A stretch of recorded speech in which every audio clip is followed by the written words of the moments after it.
Y vamos a hablar un tema como el que nos ocupa esta mañana, el proceso de la tentación.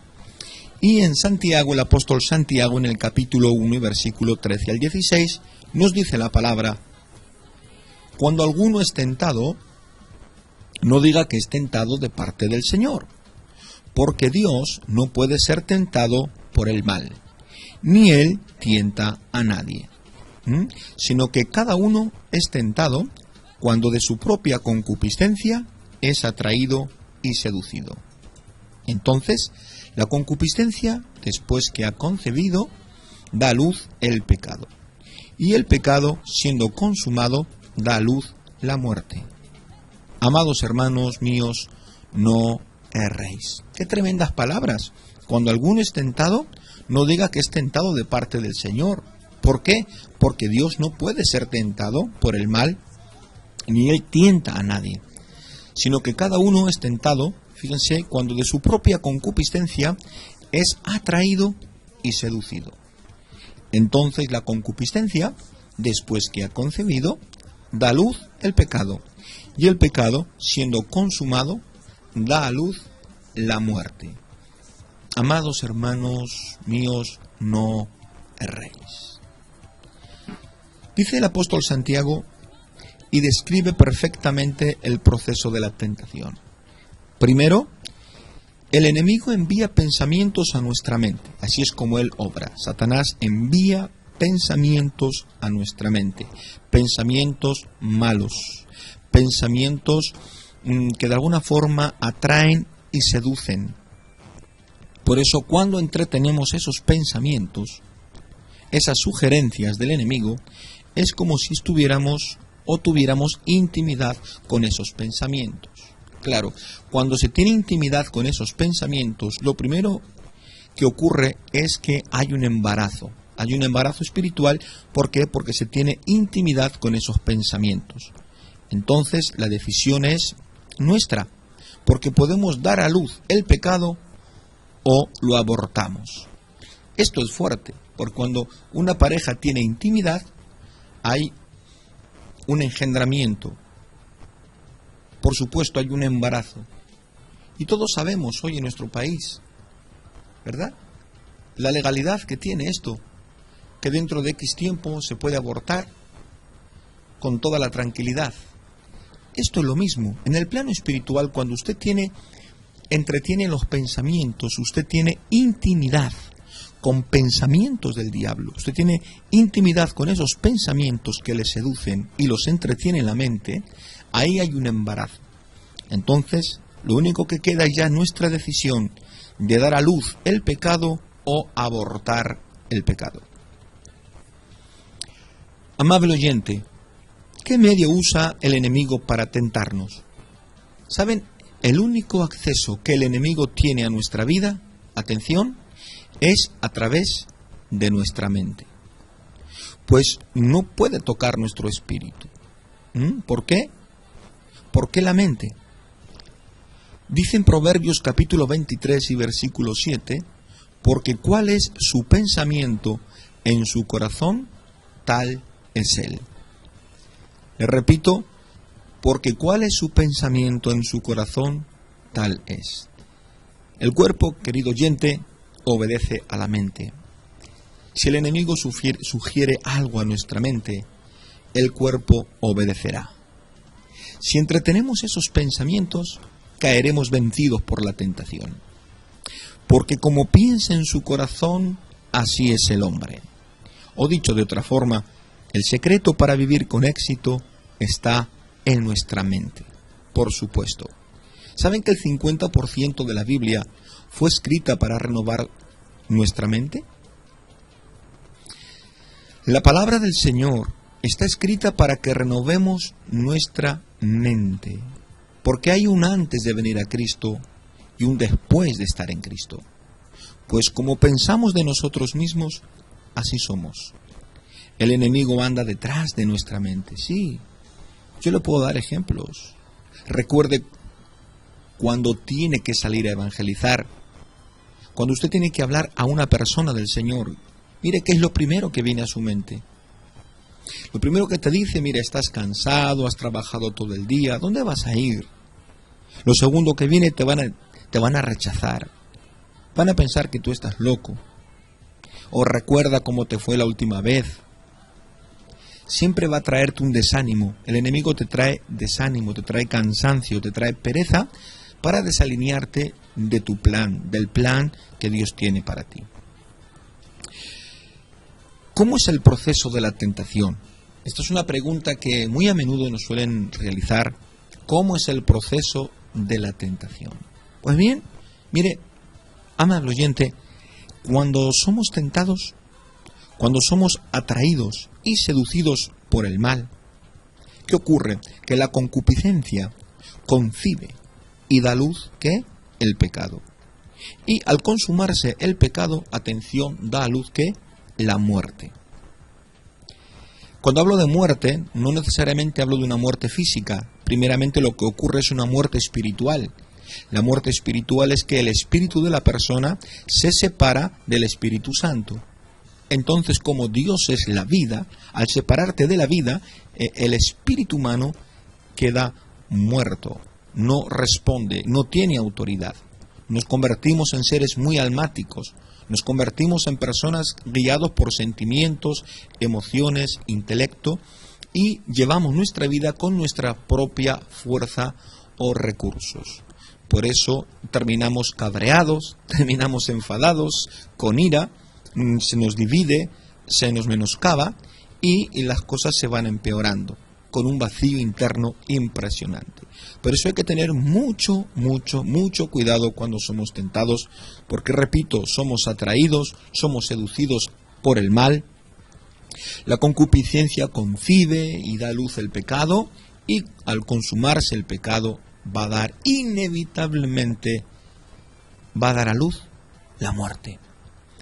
Muerte espiritual, por supuesto la muerte espiritual trae enfermedad, trae pobreza, trae miseria, trae depresión, trae angustia y al final incluso la muerte física. La única manera de parar el pecado, atención, es abortándolo. Sí, la única manera de parar el pecado es abortándolo, removiéndolo de nuestras vidas. ¿Saben? Nuestra mente no puede concebir pecado si no ha tenido contacto íntimo con pensamientos, contacto íntimo con sugerencias o tentaciones que guían a la maldad. Le repito, nuestra mente no puede concebir pecado si no ha tenido contacto íntimo con pensamientos, sugerencias o tentaciones que guían a la maldad. Amable oyente, tener intimidad con alguien en el idioma hebreo es la palabra yadá y equivale a conocerlo carnalmente, pasar tiempo y disfrutar con alguien íntimamente. Ahora, ¿con qué está teniendo intimidad? Le pregunto, ¿con qué está teniendo intimidad? ¿Cuáles son tus pensamientos? ¿Qué es lo que usted está albergando dentro de su corazón? Porque lo que piense, eso es lo que va a concebir. Y lo que conciba es lo que, tarde o temprano, dará a luz. Amable oyente, es un tema importante, delicado y con mucha trascendencia. Por eso hay una pregunta, ¿qué opciones tenemos, pastor? Primer punto, o primera opción, seguir hasta el fin, hasta dar a luz el pecado, que trae muerte y destrucción, porque no hay otra cosa, o abortar toda forma de pecado. Si empezamos a tener intimidad con amigos mundanos y concedimos pensamientos y costumbres mundanas, daremos a luz costumbres y prácticas mundanas que ofenden al Señor. Usted va a dar a luz con aquello que intima. Va a tener el fruto de aquello con lo cual usted intima. La tentación siempre estará afuera, esperando que entremos en intimidad con ella. Hay algo evidente. Si una persona blanca tiene intimidad con una persona de raza negra, ahí va a haber un fruto. Y ese fruto lo tenemos claro. Y esto es lo mismo. Depende con que usted tenga intimidad, ese es el fruto que va a dar. Si usted tiene intimidad con pensamientos malos, de derrota, de depresión, de angustia, de mentira, de falsedad, eso es lo que va a ser su vida. No podemos divorciar nuestros pensamientos de nuestro sentir, de nuestro hablar y de nuestro proceder. Y alguien dirá, pastor, ¿cómo abortar un pensamiento? Explíqueme, ¿cómo puedo parar el proceso de embarazo? ¿Cómo puedo abortar un pensamiento malo? Evitando que se convierta en una fortaleza y teniendo argumentos para refutarlo.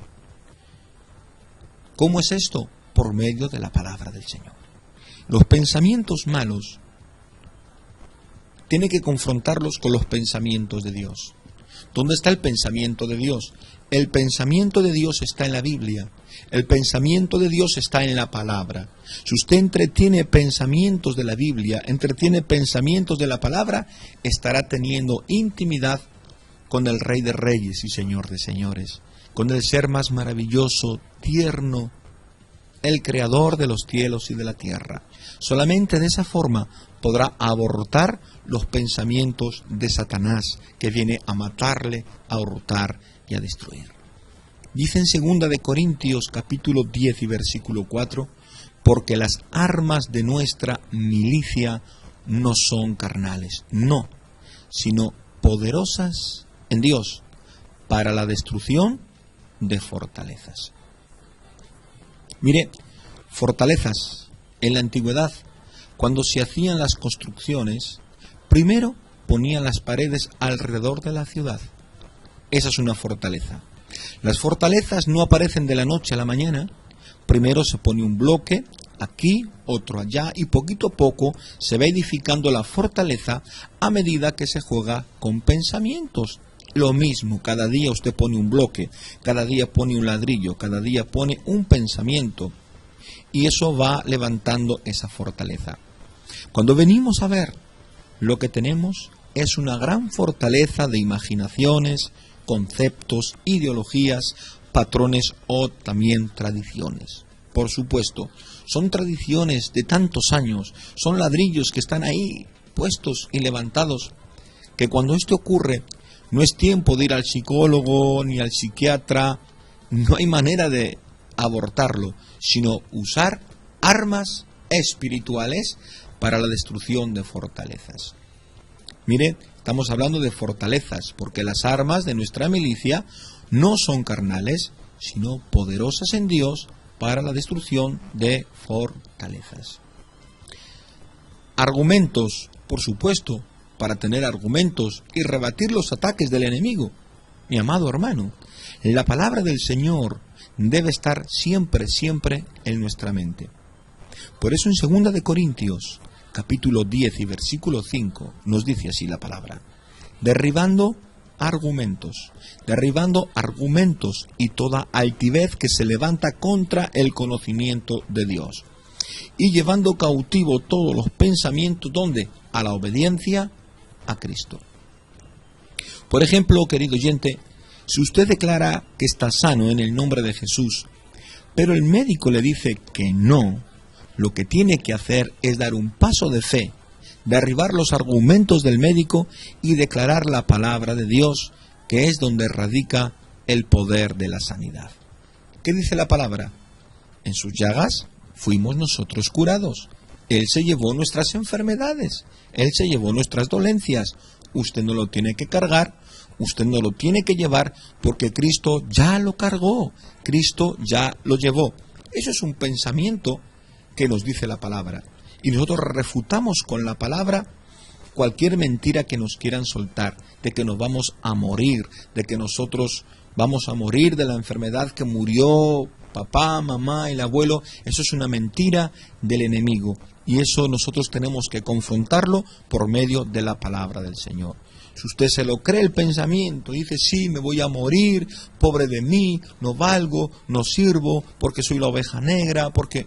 Entonces usted se va a estar engendrando, usted va a estar intimando con esos pensamientos. Al final hay un embarazo y se da a luz el pecado, y el pecado, siendo consumado, da luz ni más ni menos que la muerte. Así que escape por su vida, querido amigo, escape en el nombre del Señor. Decántese por Jesús, decántese por sus pensamientos, deleítese en su palabra, gócese en su palabra.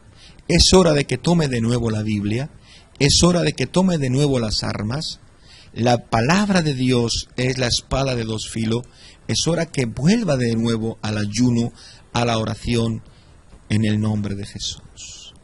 Que Dios te bendiga, te colme de bendición. Vuelve a tu hogar, vuelve a tu casa, vuelve a la casa del Padre. Vuelve, dice el Señor, hay una cobertura que te está esperando. El que habita al abrigo del Altísimo morará bajo la sombra del Omnipotente. No hay nada que funcione fuera de los diseños de Dios. No hay nada que tenga éxito fuera de los planes de Dios. Por eso, querido amigo, querido hermano, vuelva a ese primer amor, vuelva a la palabra, arrepiéntase de sus pecados. Quiero invitar